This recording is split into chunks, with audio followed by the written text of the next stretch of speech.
My pick of the week was the 2001 film Donnie Darko, which is, of course, about Donnie Darko, who is some fucking loony. This guy's got mental health problems. He starts seeing some bunny guy named Frank, who is making him do bad things, and presumably it is to save the world. And we basically just follow him through what he feels like is a schizophrenic break as we learn more about fucking time travel powers and shit, and all this sci-fi stuff. And eventually he does. He, in fact, does end up saving the world by fucking dying. Fun fact, at the movie's wrap party, Seth Rogen and Jake Gyllenhaal agreed that they didn't know what the movie was about. That's understandable. It's really weird hearing a young Seth Rogen, I'm going to be completely honest. Also, young Jerry Trainor. It's so weird that he kept his quirky acting style throughout his entire acting career. I mean, I guess that's how most actors are. It was just weird to see him in this movie that way. I don't know. Unfortunately, he's been canceled at this point, so... That makes sense, but also why?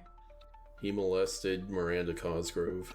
I don't know. I think he did the Unfortunately, opposite. you know, it's a bunch of culture war type stuff. Apparently, he didn't treat like his female cast members great. Apparently, his nickname on set was Jerry Mansplainer. It's like, you know, that sort of stuff. Fuck? Also, he's in like some sort of like battery case against his mom or something like that. Okay. It's like, you know, Interesting stuff. Yeah. I don't know. I thought the concept... Allegedly to all of that, by the way. Yeah, I don't know. I thought the concept of this movie was pretty cool. Yeah. Yeah.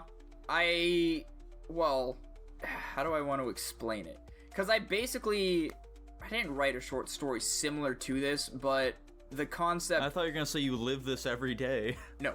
The concept that this movie has... I can't even say it's, like, parallel.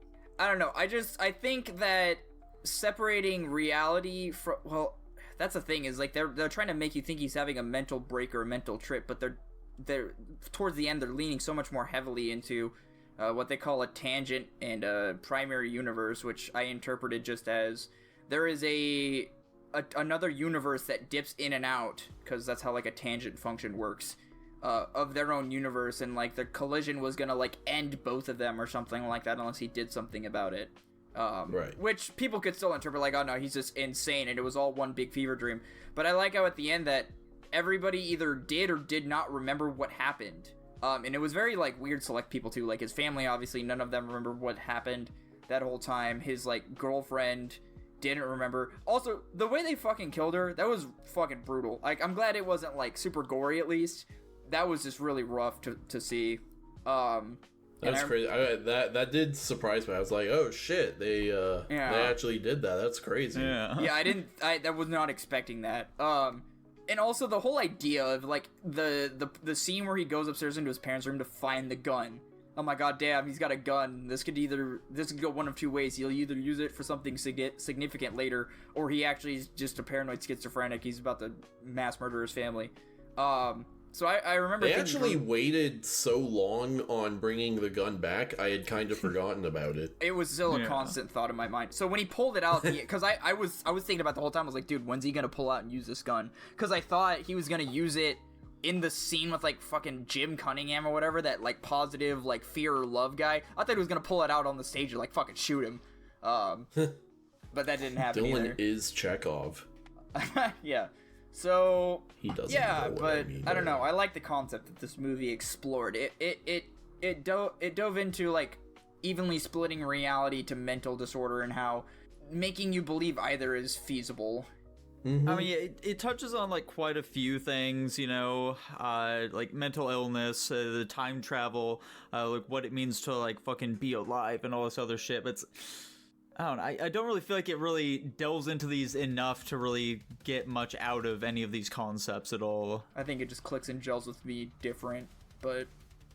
I guess so. Yeah, so when I finished this movie, I walked away, I was like, man, that was really interesting, but I don't know what to think about it.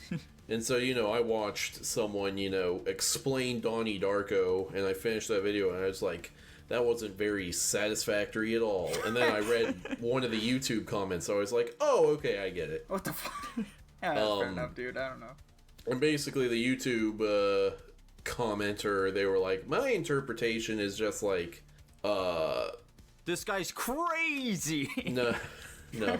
So, Donnie survives, and that's, and then after that, he gets to live life how he wants to. He, like, gets a girlfriend. He's mouthing off to all the authority figures in his life. He's being, a rowdy teen, if you will. He's causing property damage when he wants. He's, acting selfishly and indulging whatever he wants at any given moment. And then that ends with his mom and sister dying in a plane accident, his girlfriend getting run over, and various other townspeople's lives being ruined. And so it's kind of him learning,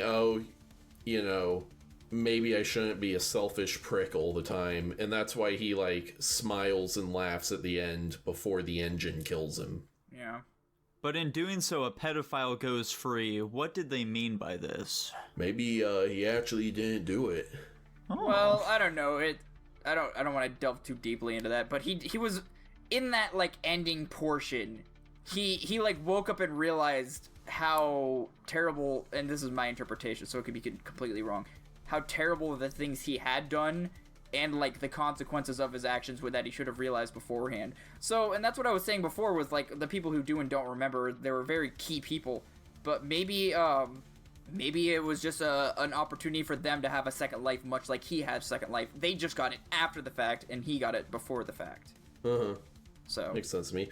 Also, this movie did, so it's like a psychological horror. It did successfully freak me out. That rabbit costume is effectively unsettling.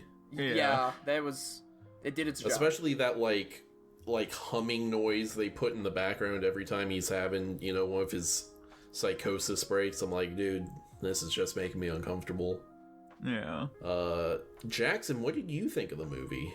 I think it was very interesting, I would say. It felt older than it was, especially with some of the effects, I would say. The line thing they follow is very interesting looking.